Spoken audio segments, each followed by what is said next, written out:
And it depends on the coach, right? So, you know, you've got some coaches that have never sold real estate. You've got some coaches that their top clients are making 300,000.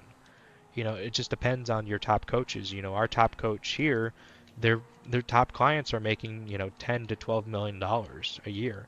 So it's really see who your top coaches are at whoever you're going to sign up with and seeing what their top clients are producing. Because realistically, I don't think anybody that is achieving less than what you want to achieve, or, you're not going to just magically leapfrog people. Just because a top coach hasn't gotten somebody up to $10 million dollars and they're stuck at 1 to 2 million doesn't mean they're magically going to get them to $10 million dollars. It just means that that coach doesn't know how to effectively get that person to $10 million dollars. Everything to get them there, they would just be testing and guessing until it works. So, I think a lot of things that people get wrong is just taking advice from people that haven't achieved what they most want to achieve. You hear it all the time from, parents and, people giving advice in, different arenas, or, you can hear it all the time, where, middle-aged women will be giving advice to other middle-aged women on things that they've never achieved.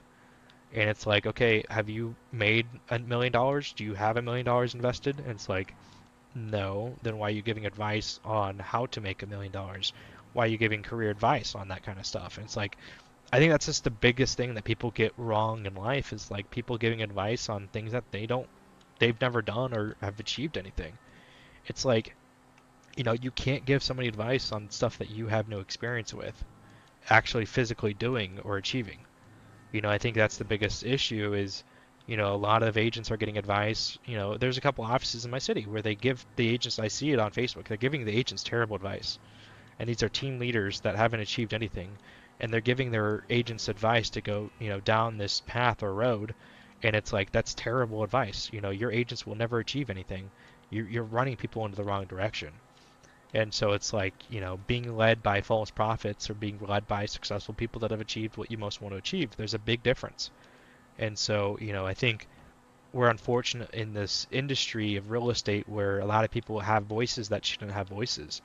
You know, I would rather not ever go on stage, never bring up my voice, never talk to anybody about anything, never give advice to anything, and just start getting results. I don't need results. I mean, I don't need people to know what I've done, what I know, what I can do, my success. They don't need to know. You know, I would rather just keep achieving and keep growing and keep building, right? If you look at what I've accomplished in the last 2 years at this company, it's officially been 2 years. I would argue I've accomplished more in these last 2 years than majority of the teams have done, or agents that have come into the programs over the last 30 years that they've accomplished in, their entire careers. What I'm able to accomplish, what I'm able to know, what I'm able to build, just my mindset and everything else, I think I would argue I'm more successful than a lot of those agents. And I only have 2 years with a track record, but my results are compounding quickly.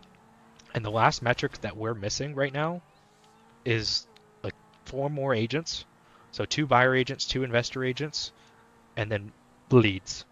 We have everything else built. You can go through the checklist, you can go through everything else, all the metrics, the KPIs, everything else is built and running. The operations is growing. Um, our programs are compounding as we go. You know, the only thing we're missing is leads, and I just started focusing on it like 2 weeks ago, and I've already gotten us like 10 leads in 2 weeks from this, and so I haven't even implemented a quarter of what I have on the roadmap, and that's why I'm meeting with my marketing team now twice a week to compound implementation for that stuff. So it's like just take advice from people that have achieved what you most want to achieve.